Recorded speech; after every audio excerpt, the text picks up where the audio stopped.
All right, here we are at Hook 25. We're here with Dr. Gretchen Green, who has a fantastic story to tell about her time flying Blue Origin. But Gretchen, before we talk about those details and also your opinion on the future of space travel and space exploration, your young life and your bio up to the point that you did this flight is amazing. Starting with, you rode a bike cross-country when you were 16 years old as a fundraiser. Tell us about that. I attended the Illinois Math and Science Academy, and one day they had a presentation. Steve Blumenthal came from the Hunger Project, and he gave a presentation about this bike trip that was going to be made of teenagers from all over the world.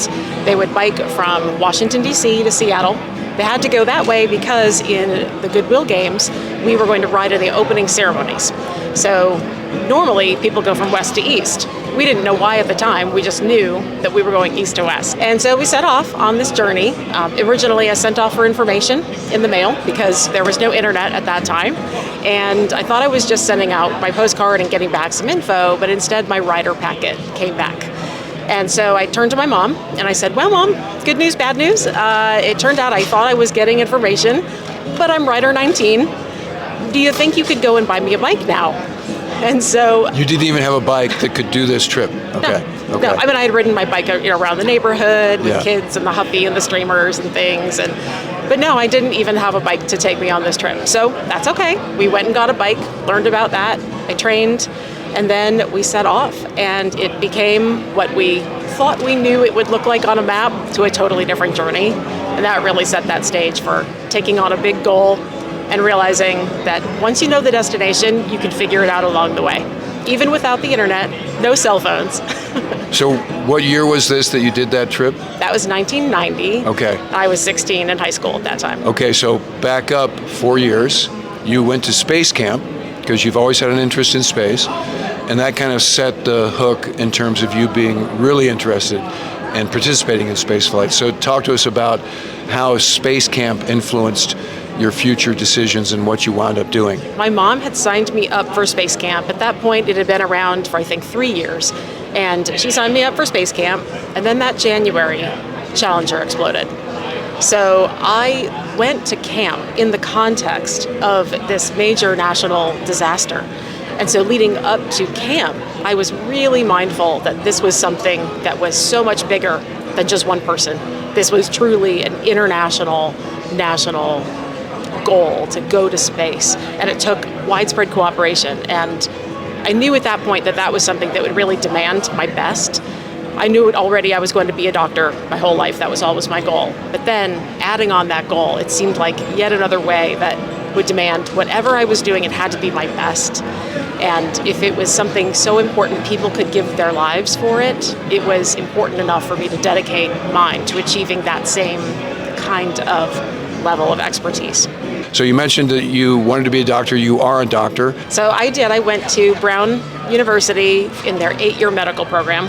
So I did 4 years of college. I got a degree in neuroscience and a minor in ancient and medieval studies.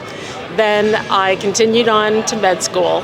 And along the way, they let you do pretty creative things at Brown. So I also got a master's in the history of medicine. I had that interest also since high school. And so I continued with my history research about women in medicine. Then I went to a diagnostic radiology residency at Yale, and I completed a women's imaging fellowship at Harvard at Brigham and Women's Hospital. And women's imaging focuses primarily on mammography, other breast imaging exams, and also I did ultrasound and some abdominal imaging as well. So are you guys getting this? Brown, Yale, and Harvard in rapid succession. Just an amazing, amazing achievement.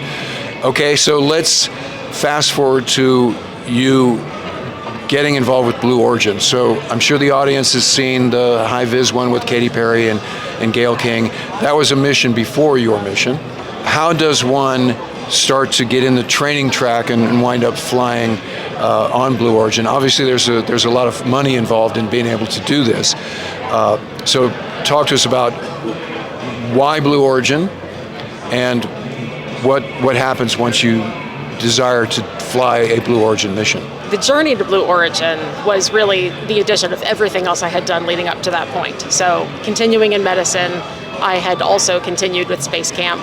I led the Space Camp Alumni Association as chair of the board, and then joined the U.S. Space and Rocket Center Education Foundation Board, which oversees Space Camp and the Space and Rocket Center with the museum as well in Huntsville, Alabama. And that just continued to build this community. I knew that that was my ultimate goal, to go to space, and I was going to continue to build that community of finding more people, and commercial space exploration really came to light in 2021. First with the Blue Origin flight in July, the first crewed mission, and then Inspiration 4. The Inspiration 4 mission got me into pretty close proximity with folks who had flown on that mission, and just gave me again this sense that commercial aerospace doesn't look like the Mercury program. So it is true that there's as many ways to get to a crew as there are people who have done it. People have auctioned seats, people have won contests, people have gotten support from other organizations with similar goals, and people have bought tickets. So there's just all these different paths. My path, though, was really part of that Space Camp community, the people all over the world that I just knew I was going to continue to work hard to help the future generation of astronauts train to be their best, whether or not they went to space. And so when I went on a zero-G flight in January of this year, I met a woman who was also a Space Camp alumna who ended up flying on Blue Origin a few weeks later. Then through some mutual connections, finally connected those dots, made that constellation, and then got my seat and ended up flying May 31st, 2025. So when you say got your seat, again, is there like an application form online, and do they do a medical screening? What is that? Obviously, not to be rude, but how much does it cost? Never mind where the funding comes from. What is the price to do a flight on Blue Origin? We are contractually obligated through NDAs not to say our individual ticket amounts. Okay. However, there's just not one number. And that's really, again, the interesting thing is how many people have flown through sponsorship or auctions or contests. A lot of different ways. The people all over the world are recognizing that commercial space has a visibility and an importance for so many more people in the world than it ever has before, because so many more of us can go. Yeah. And that's the amazing mission of Blue Origin, is millions of people living and working in space for the benefit of humanity and the planet. So we'll get to that, the details of that. What is the resonant effect of this mission? So again, you get selected, you find out how do they tell you you're going to be on and so this mission? You can apply on the website. There is a call to action button. I think it says fly to space. Okay. It's pretty literal. It's not subtle. Fisher Price style button. Very easy. Yep, click the easy button. Yeah. And so you can click that, although in truth, I didn't do that. I don't think I even knew there was a button. Okay. But I knew the people who did what the button did. I honestly can't tell you why did I get to go at that point, except that there was a seat. And but do they have your resume with your Space Camp alum and doctor from these great Ivy League schools? Do they know all of these things? I just kept raising my hand, just kept talking to people and saying, how can I do this? How do I get closer to it? Who can help me find this path? And I met this person through a mutual contact, through Space Camp actually, who had facilitated the ticket sale for someone else who had flown. And so it's again, for me, it was that personal connection. Your Space Camp network is what you're saying. It was the Space Camp network, and just that demonstration for 40 years. So reputationally, by my leadership at Space Camp, I honestly don't remember if I did send my resume to that person, but it's very typical of me to do something like that. Yeah, so no I think you're right on it. I probably did. But we certainly had a conversation about all the things that had come to it and why I was continuing to promote STEM education for kids, to promote spaceflight. So you get that right when you knew you were selected. Did you know what the date of the flight would be?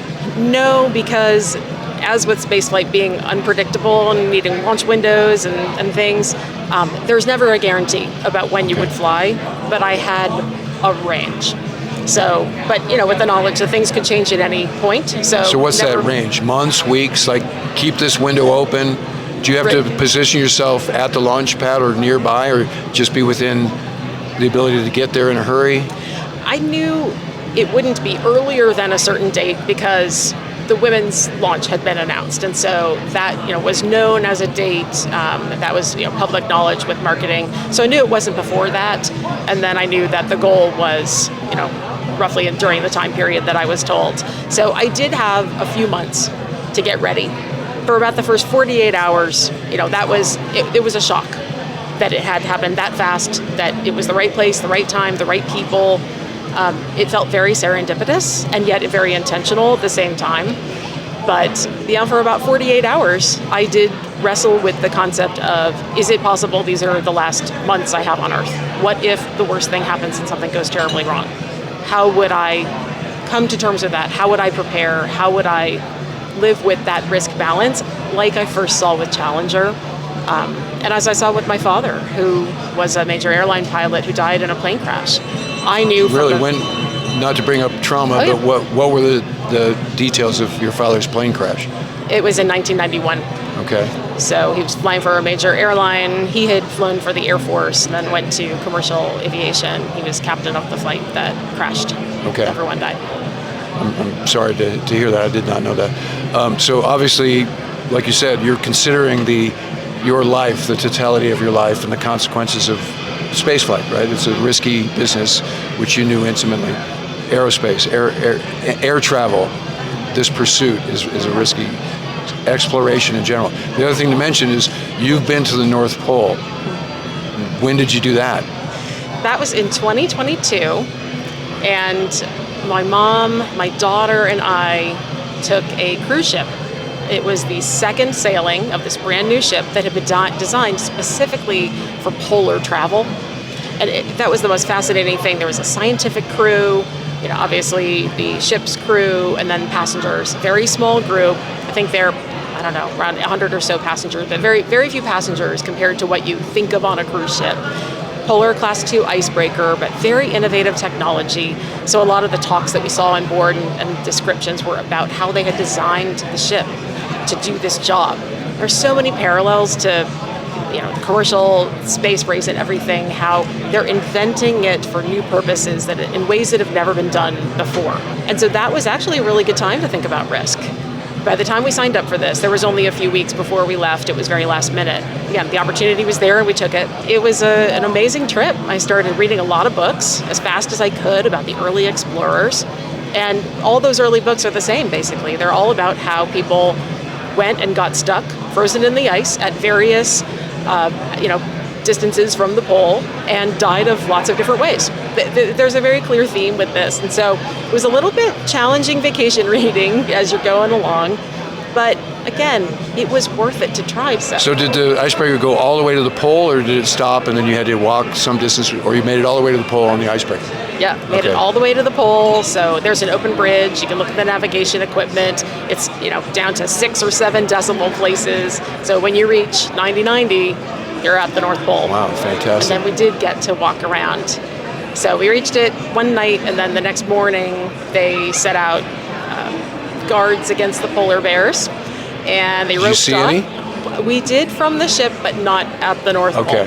Is there an actual pole at the North Pole? Is there They put one there for you. Okay. It's really good for the photo-ops. And there's also a mail box. Oh, there so is. You can mail the letters to Santa. To Santa? Okay, good deal.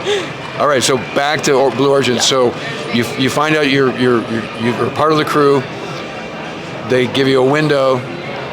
Launch pad is in Texas, right? Isn't that where you launch out of? Specifically, where is that? That's in Van Horn, Texas. What part of Texas is that? That's west. So typically, if you're flying into El Paso, that's the closest major airport, and then it's about 2 hours east of El Paso. So is there a training track? What did you do to prepare for the flight? We train at Astronaut Training Center, where there's a full-scale mock-up, very high fidelity to the capsule that you launch in, and you get 3 days of extensive training. One of the first things you find out is what seat number you are. So we took a look at the simulation TV screen that shows how they're going to run the simulated mission, basically. And one of the first things we do is a comms check. And so I was seat number 1, and I still get choked up about it because it was so emotional for me. and I could see my name, Astronaut Green. Wow. And it was just That's like, awesome, yeah. oh my gosh. Yeah, I was 12. And I got to command a simulated space shuttle mission, and I just imagined, the time that I spent just dreaming about it and thinking and not really believing it was ever possibly going to be real.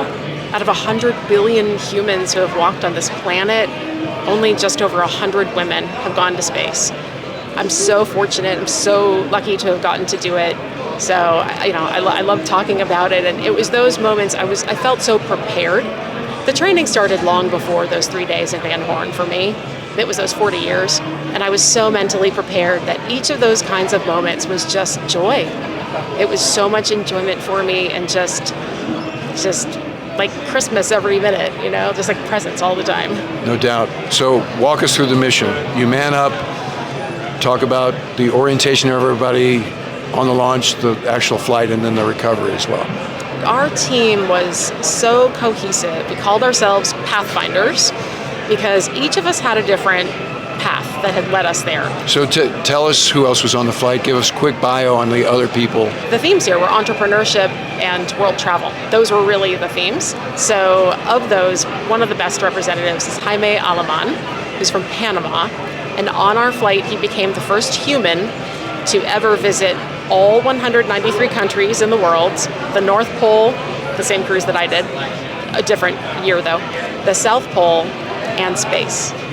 So when we reached the Kármán line, which is the international boundary for space, we could see it on the crew alert panel, and we all cheered for Jaime because he was the first human to ever do that. And we were it was a shared celebration.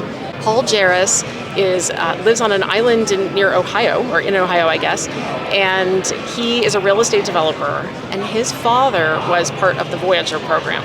So he grew up steeped in science and NASA, and really knew that was what he wanted to do. And for him, real estate was that business path that helped him to then achieve that.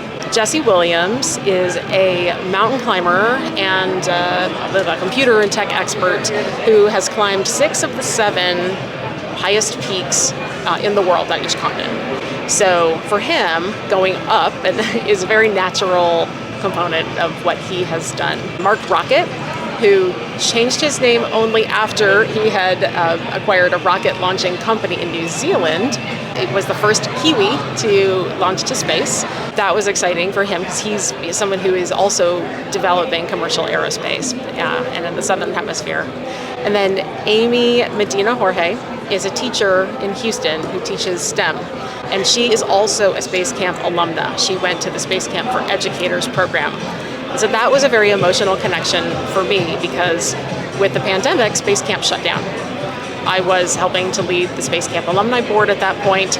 Again, never let a crisis go to waste, but it was a pretty difficult time to be in a leadership position for an organization that depended completely on summer camp income and then have no kids. And so then to be able to fly with her and just see how everyone's work came full circle into fruition to serve other people like that was absolutely a gift and amazing. So you guys are manned up, you're reclined, you're on your backs, right, in a kind of a circle in the Blue Origin. You hear the countdown, right? You do. Walk us through the G-forces and walk us through the flight. I thought that time would slow down, like to imperceptible movement at that moment. Feeling those seconds go by, you could see the countdown clock on the crew alert panel. I thought that time would never have moved that slowly as it did in that moment, and yet time just passed normally. It was just strange, but good. Heard all the countdown, heard everyone in mission control reporting their systems were go.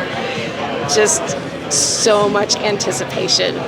People have asked, was I scared? I was not scared. I was so aware and just, I don't know, maybe never more in the moment as in those moments. The launch itself, the training is just impeccably performed. There's really no surprises except for the actual reality of the feeling of the physical sensations are what you can't quite train for.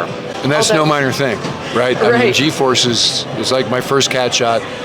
When you feel G for the first time, I don't care how many simulators you do, that's no minor detail to feel that. So what did you feel? 7 seconds after the engines light, and you can see the glow coming from, these the engines from below, because the windows are so big. Even as you're strapped in and you're in ascent position, you can see the glow come up from the engines, and then 7 seconds go by, and then you lift off. It was the smoothest, fastest elevator ride I've ever been on. I thought it would be very rumbly or shaking or vibration because of the videos that I had watched from space shuttle launches and things, but it wasn't. It was smooth, super smooth. And also the capsule rotates. The whole rocket at that point rotates just a little as you're ascending, and that's part of the guidance. So you can see the sky changing as you go up, and you went through the cloud layer, and there was this moment. It was not as gradual as you would have thought, but there was just this moment where the sky went from blue to black. The ascent lasts a few minutes, and then you get 3 minutes in 0G. So you get main engine cutoff, then booster separation. It feels like a kick in the pants. But as soon as main engine cutoff occurs, you can feel yourself rising from your seat a little bit, realizing that you've reached space. Then the booster separates, and that begins your time, that 3 minutes in space itself. And so Capcom says you can unstrap and do backflips and whatever for that 3 minutes? Exactly. Okay. I turned and looked out the window, and it was exactly like the pictures. So I thought to myself in that same moment, oh, great, that's a great thought. Yeah, it just looks like the pictures, no big deal. But then in that moment, I just realized, right, because I have been looking at those pictures my whole life, imagining what that would look like, seeing NASA astronauts and others do that. And so it was familiar. It was extremely moving, but it was very familiar. I know a lot of people they focus kind of on the 3 parts of the view. There's the blackness of space, there's that thin blue horizon, and then there's the Earth. For us, there were a lot of clouds that day, so a lot of the Earth looked cloud covered.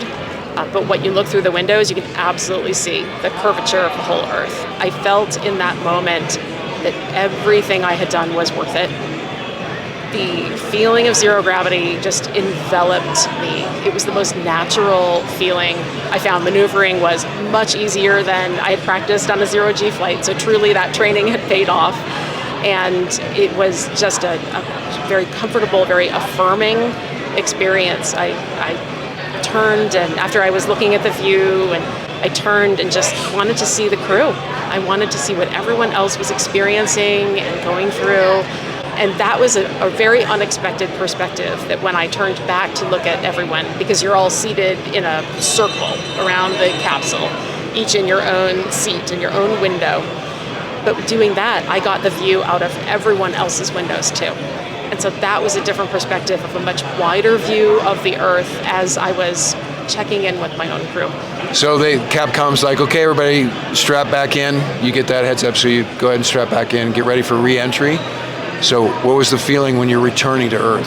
It was, the 5Gs was unexpectedly heavy. It's just different than 3. It doesn't feel like it's additive. It just felt very different than 3Gs, but very tolerable. At that point,